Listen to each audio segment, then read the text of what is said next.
Welcome back to Hashtag That. I'm Carly Sanger. And I'm Jack Muscatello. From Fashion Faves to the Mountain Film Festival, we're back with the latest entertainment news updates. All that and more from Hamden to Hollywood, we are your source for Quinnipiac's entertainment news.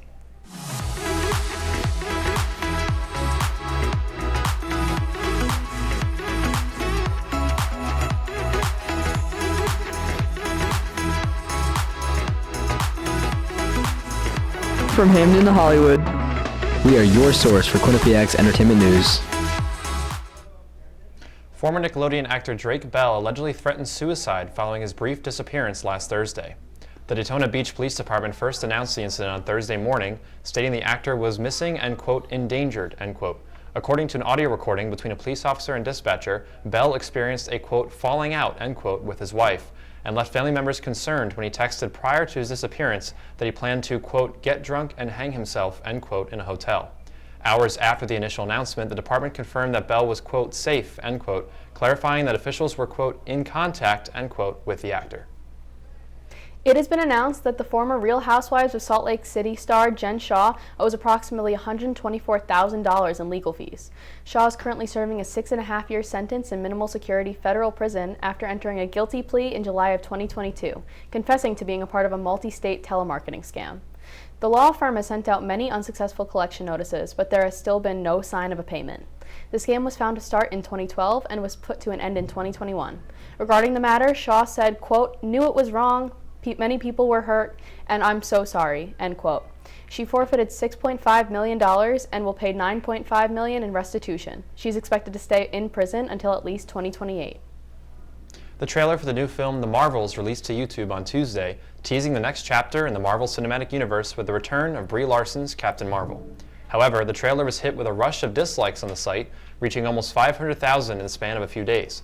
This response follows targeted backlash efforts from fans against recent MCU content, often specifically directed towards projects featuring a diverse cast. The Marvels, a female-led adventure film that will continue Marvel's Phase 5, will hit theaters on November 10th.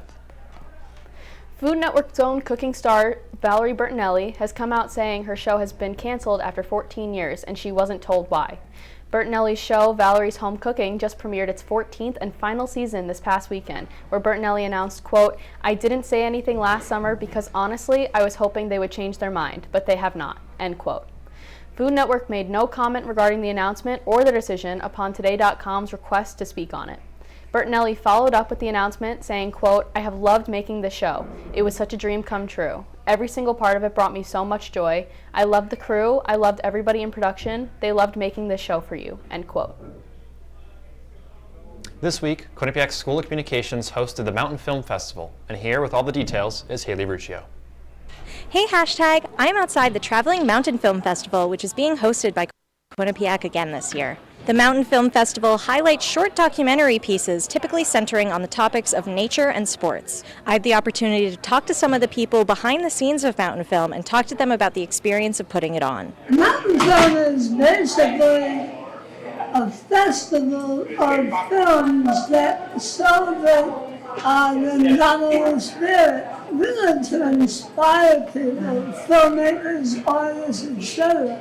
The idea is, by absorbing other examples, they hopefully get inspired to create their own meaning. And that's what we want. We want our students to get out there, get a name for themselves, and create content that is meaningful. People usually think of like film festivals, they think of like serious like little dramas, but I think there's a lot of cool and interesting techniques that can be done with different types of film. Like I know this highlights a lot more sports and outdoors kind of filming, which I think people don't usually consider those too much related to American films. An event like this provides motivation and I hope inspiration for other students. Certainly when I sit here and watch these films, it motivates me and inspires me to want to go out and just create. And that's one of the best things you could do as a film student, a student in communications, just in general. The more you could put yourself out there and the more you could create, the better. And I think that seeing films like this allows the students to open up their minds to different possibilities. I went to school here and Professor Pete Sumby was one of my professors. We've stayed in touch over the past few years. And he reached out to me and asked if I'd be willing to host it. I knew what he was doing in his career. He absolutely fits the mold perfectly. He is not only a very accomplished cinematographer and director, but just a really nice guy. He cares about what it is, and he cares about creating content that affects others. It's not every day that a film festival comes to your campus and you don't need to do any work. It comes to you. I don't have a car, so it's a really great opportunity for me to get to see filmmakers who are in the process of making things and getting to experience a film festival. I hope the students walk away from this ready to go out, grab a camera, and start creating. For students to be able to see the different ways to tell a story, I think is really important. I want them to take away inspiration. I want them to see a film, frame, story, script, and realize that they can create something they can feel proud of and get their name out there. The more successful our students are, the better for Quinnipiac. Thanks so much to Mountain Film for having us. It was a great experience. We'll be right back after this commercial break. Type 2 diabetes can have a big impact on your life, but how can it be prevented? Well, the first step is knowing if you have prediabetes, a serious medical condition that puts you at high risk for type 2 diabetes. 1 in 3 American adults has prediabetes, but more than 80% don't know they have it. The good news is, prediabetes can be reversed, and for many people, healthy changes in their daily routine can make a big difference. Take the 1-minute risk test today at doihaveprediabetes.org. Honey, what I think you need is a socket wrench. I played JV basketball. I'm sorry, I don't think it looks right. This is good, and it's all good, baby. Is it really all good?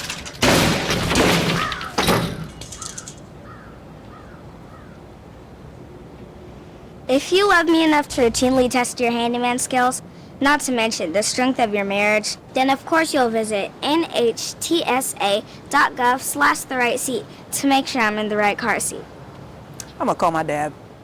I know what you're thinking. I need a job. I need a new career. Well, I've been there. I've been there. I've been there. I wasn't happy with what I was doing. After high school, I didn't have a plan. I just wanted to start working. I got laid off twice, but you gotta keep going. You just need the right skills. Find an apprenticeship. I found a 2-year IT program. I found a medical course online. I'm now a consultant in the tech space. You have more options than you think. You can do this. You will find something. You will find something new.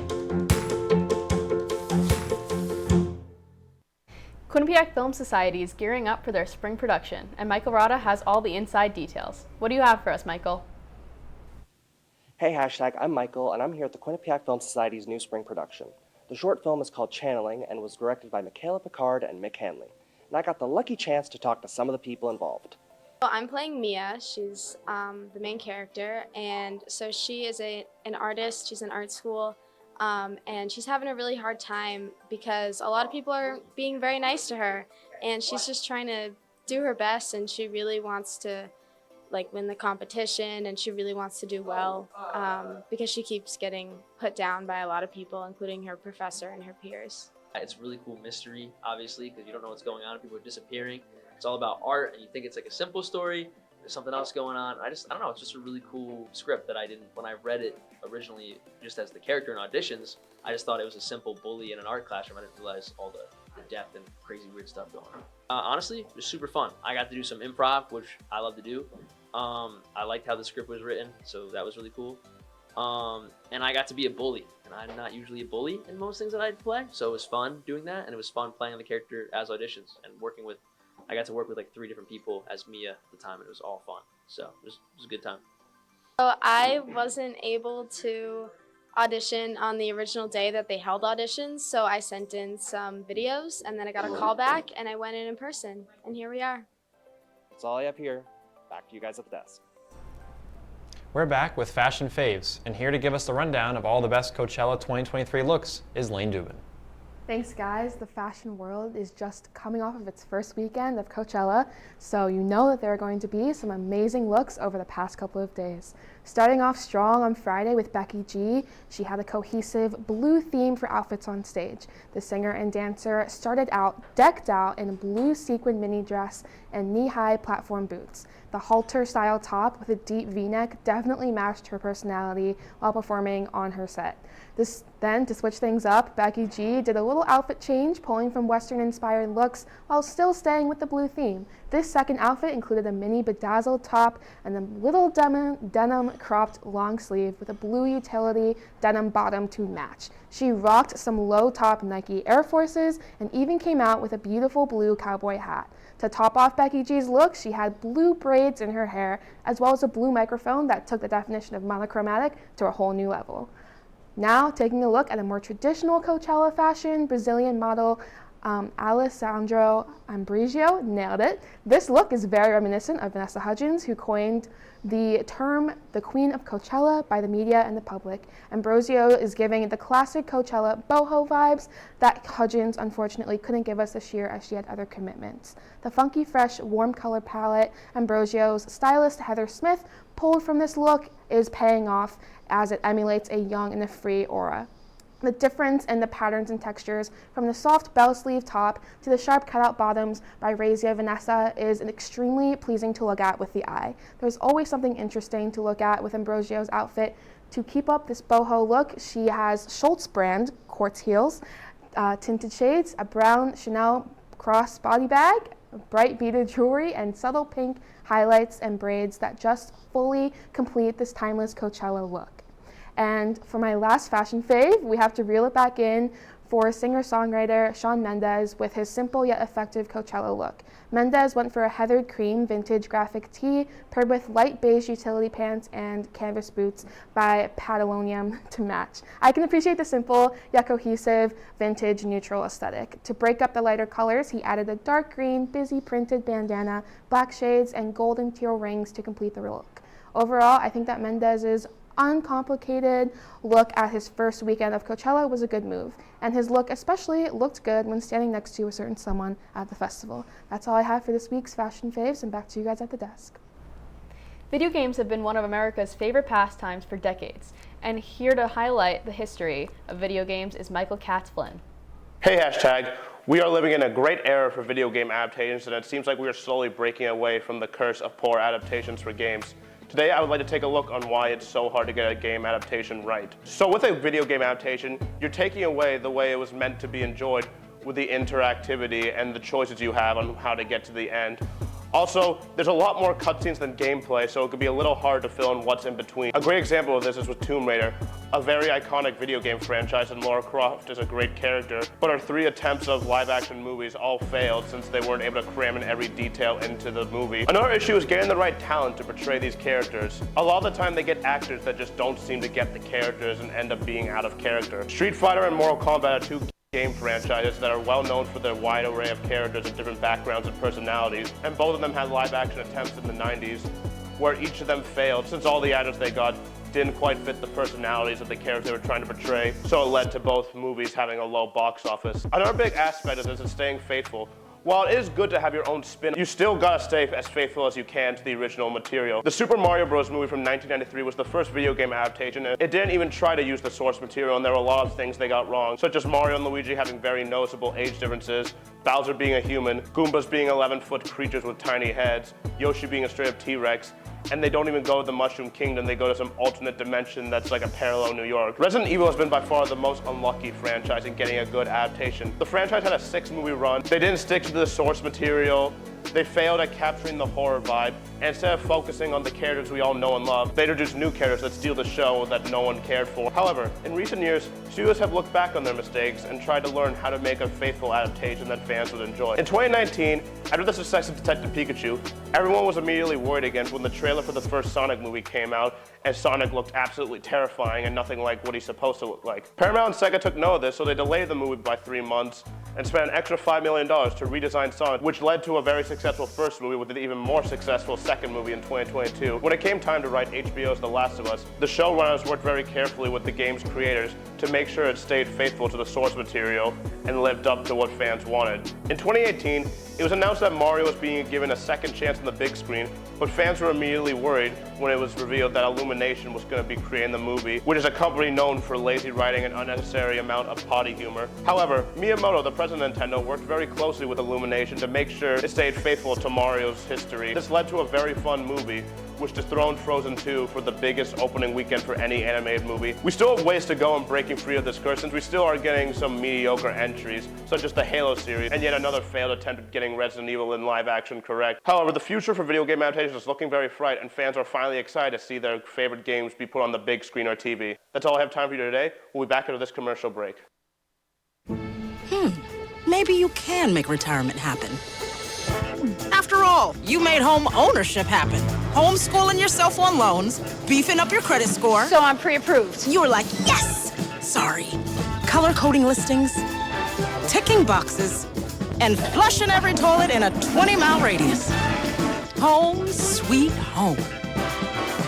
You aced house hunting. Now get the tips you need to get on track at aceyourretirement.org. When we adopt a shelter pet, we discover they're a unique mix of all kinds of things. Come on, Joe, spotlight on this last one. There it is.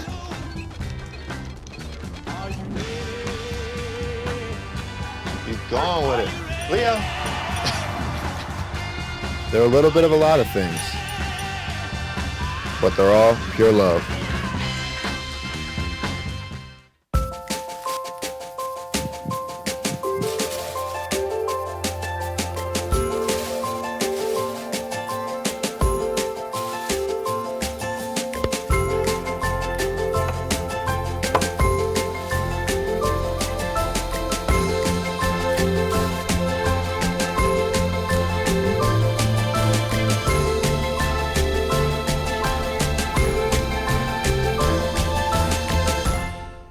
We're back with this week's New York Minute, and here to fill us in on all the latest East Coast entertainment news is Marcus Ferreira. Thanks, guys. Jumping right into our first story. Yesterday on Sunday, April 16th at 5 p.m. in New York City's Majestic Theater, The Phantom of the Opera performed its final Broadway showing. It had a 35-year-long run, the longest of any Broadway show, and grossed over $1.3 billion just in its showings in New York. The closing show was initially planned for February of this year, but it was pushed back to April due to necessary renovations for the Majestic Theater, and because of increased attendance after the show's upcoming end was announced in September of 2022. The theater closed for over a year due to the COVID-19 pandemic, and struggled to earn enough money to cover Phantom's costs even when it reopened. Do you guys think Phantom of the Opera was cut short by the pandemic, or was its run of over 13,000 showings finally due for an end? While I do think that Phantom is a classic, and it always will be, I do think it was due for an end. I mean, it was a great show, and I do know that before the announcement of the end, the ticket sales were down by a lot. So I think that it was just kind of that it got popular after it announced its ending. But I do think it was overdue for the ending. What about you? Yeah, I agree. I think it's time for some fresh shows to come in, take the spotlight, especially since it's been around for so long. I think it's time to see some new creators come in and try new stories. What do you think, Marcus? Well, I would agree that it's gone on for more than long enough and that it's due for an end. The fact that it was shut down mainly due to economic concerns from the pandemic, I think is an unfortunate way for anything to end, really. On to our second story, a personal favorite of mine. The Broadway musical Wicked celebrated a major record this past Tuesday, April 11th. The show had its 7,486th performance in New York's Gershwin Theater, causing it to overtake Cats as the fourth longest-running Broadway musical. It has had a longer run than many Broadway greats, such as Chorus Line and Mamma Mia, but is still topped by shows like The Lion King and, of course, The Phantom of the Opera. Following the Tuesday showing of Wicked, the official Twitter account tweeted saying, quote, "Let's have a celebration the Glinda way. Thank you to all who have flown into Oz and who call the Gershwin Theater home," end quote. Do you guys think Wicked is iconic enough to have had this long of a run?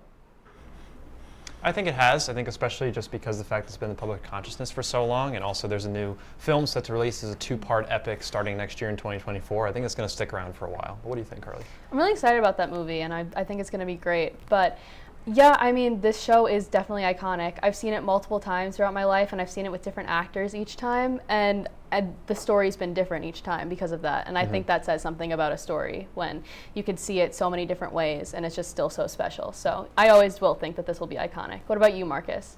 I would have to agree. I've talked to many people, even those who aren't like super into Broadway shows, and even them know about and even have seen Wicked. And of course, even I've seen Wicked, and I haven't seen many Broadway shows personally. On to the final story. Lerner & Loewe's Camelot has returned to Broadway with a brand new revival in the Lincoln Center Theater. The play's story is based on the legend of King Arthur, following his conflicts both in romance and in the future of Camelot itself. There are many new names featured in this latest version, such as Andrew Burnap as Arthur, Philippa Sue as Guinevere, and Jordan Donica as Lancelot du Lac.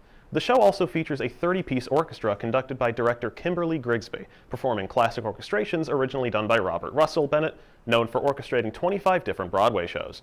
This is Camelot's 5th Broadway feature after its initial production in 1960, followed by 2 revivals in the 80s and 1 in 1993. Do you guys think there should be more Broadway revivals of classic shows and musicals, or would you rather see original productions? I'm kind of torn on this. I am a big Broadway fan, so I know all the classics, but I'm itching for something new these days because there are a lot of revivals that are happening. While I'm jealous of anyone that's gotten to see Camelot because I'm a big Philippa Sue fan, I think that I do want some more revivals, but that doesn't mean that I don't want anything new. I think that would be great too. What do you think? Yeah, I kind of agree with you. I think the revivals are kind of a cool way to take a new spin on a classic story, and I think revisiting classics has been a big thing in movies recently too the last couple of years, so I think to see it kind of transition to Broadway as well, I think it's a good thing. See some of that classic storylines come back with new fresh takes, new visuals, new style, so I think it's a good idea. What do you think, Marcus? I think Broadway revivals are a wonderful idea, especially for a medium where like a play happens and then it ends and you can never really see it in its original form again. Having revivals of classics is a great way to breathe new life into established franchises. That's all I have for this week's New York Minute. We'll be right back after this commercial break.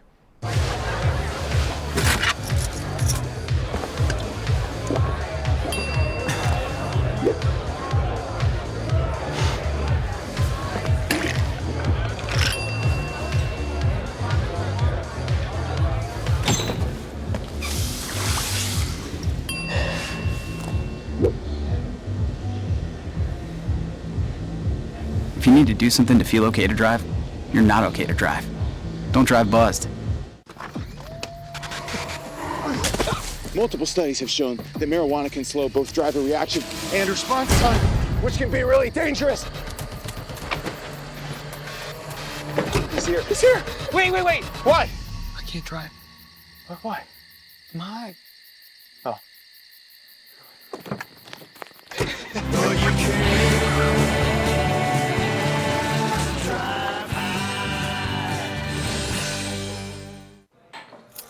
What do you think you're doing, Kevin?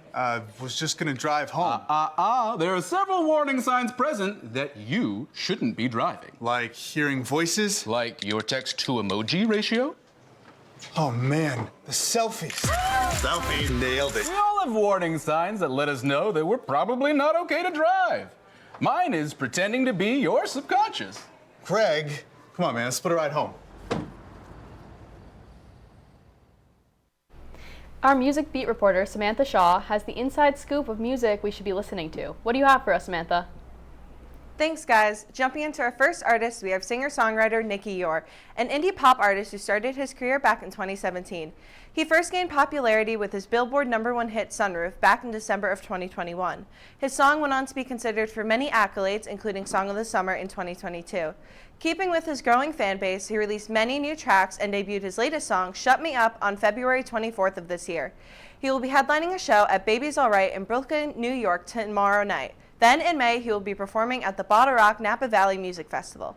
Moving on to country, Nashville native Connor Smith has been making all the right moves when it comes to his career in the music industry. After his song I Hate Alabama went viral on TikTok, Smith used that publicity to jumpstart his career as a singer-songwriter. He released his latest song, Creek Will Rise, back in February and has continued to see a lot of fan support ever since with every new release. In addition, Smith has been making a music video back in January to his 2020 hit Take It Slow from his debut collection Didn't Go Too Far, which fans were excited to see. Smith has gone on to open for artists like Thomas Rhett, Sam Hunt, and Cole Swindle, and is currently headlining his own tour, If I Went to College. After, you can see him open for Luke Bryan and Country on Tour, along with Ashley Cooke, DJ Rock, and John Langston, along with a variety of other country artists. Finally, pop artist Lauren Spencer Smith has made major breakthroughs in her career. She first appeared on American Idol back in 2020 and released her breakout song, Fingers Crossed, in 2022.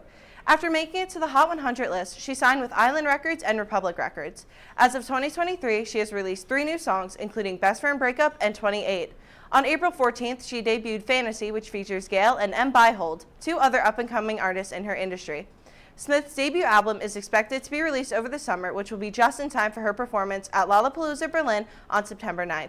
Be sure to check out these artists on Spotify, YouTube, or wherever you listen to music. That's all I've got for this week. Back to you guys at the desk. We're back with this week's Hashtag Ranked, and we asked you guys which area of the entertainment industry you prefer, television or film. Let's see what you thought. And I knew it. I knew it. I'm disappointed. Because TV is better. I disagree. I think movies, and I'll start, I think movies are significantly better in the fact that they're much more efficient. They're usually only 2 hours at most. Sometimes they get to 3 hours on a good day. And they're in and out. They're done. Their stories are wrapped up. Sometimes you'll get a sequel. Most of the time it's contained. You get to know everything about the characters, their entire journeys in that time frame, and then you're done. Well, let me hit you with this take. They're boring. Because, listen, it keeps the same story the whole time for that long amount of time, 2.5, 3 hours, sometimes more with the ones that you watch most of the time. They're boring. TV, you get seasons that you get to hold on to, different characters, different plot lines. They don't get confusing in good shows. They don't get confusing, and it's more fun. It's a different storyline each episode. But what your point is about the storylines, though, like you have multiple episodes in a season that sometimes carry on those same storylines. Isn't that longer than a 3-hour movie? No, because different things happen in each. You're never going to win this. TV is better. I disagree. I think movies, especially when it comes to the cast as well, usually their budgets are a little bit bigger, especially when it comes to action and adventure, such as the Marvel Cinematic Universe can go a lot more in depth into larger scale storytelling, whereas shows are kind of regulated to a smaller scale when it comes to their stories. So I think for movies, you kind of have more of an open breadth of areas to explore, and I feel like TV's kind of ushered into this one little corner. But okay, well, on that note, your favorite movie, I know, is Shawshank Redemption. That is true. My favorite TV show is New Girl. You get 2 hours of Shawshank Redemption and you're done. I get a whole 7 seasons. It's awesome.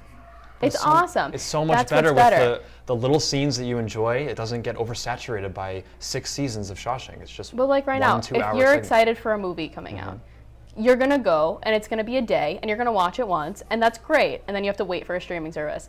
I'm excited. Ted Lasso season 2 is coming out now and I get a new show every week. I get new content. It keeps going. But I feel like with that 2-hour block of a movie, everything is perfectly refined. A lot of times shows go on for 10, sometimes 15 seasons. Look at Grey's Anatomy going on forever, and the show's getting worse as a result of that. Movies done in 3 hours at the most, everything is pitch perfect, and then you move on. I feel like that's perfect. I just think that movies are mundane. You follow the exact same hero's journey each time, and TV is going to be better. TV's more entertaining, there's more of it, and you can just hold on to it for longer. So, and they agreed with me, so that's that. All right, I'll accept that it's a draw. All right. Now moving on to what to watch. If you're in the market for a new show, you gotta check out Not Dead Yet on ABC. This new sitcom follows a woman trying to take hold of the life she left behind 10 years ago and get back on track. The Jane the Virgin star Gina Rodriguez portrays Nell Serrano, the main character of the story. Rodriguez is accompanied by a star-studded cast including Hannah Simone, Brittany Snow, and many more. New episodes air every Wednesday night and they are available on Hulu the next day. And if comedy is your thing, Netflix's Beef takes revenge to a whole new level. This new series follows Danny and Amy, 2 complete strangers who cross paths in a near-miss encounter in a parking lot, which gives way to increasingly intense back-and-forth exchanges between them. The series debuted to universally positive reviews, and all 10 episodes are out now on Netflix. That's all we have this week on Hashtag That. Make sure to follow us on our social media accounts to stay up to date. I'm Carly Sanger. And I'm Jack Muscatello. Thank you for watching Hashtag That. From the producers, talent, and everyone working hard behind the scenes, thank you for watching. We will see you again next week.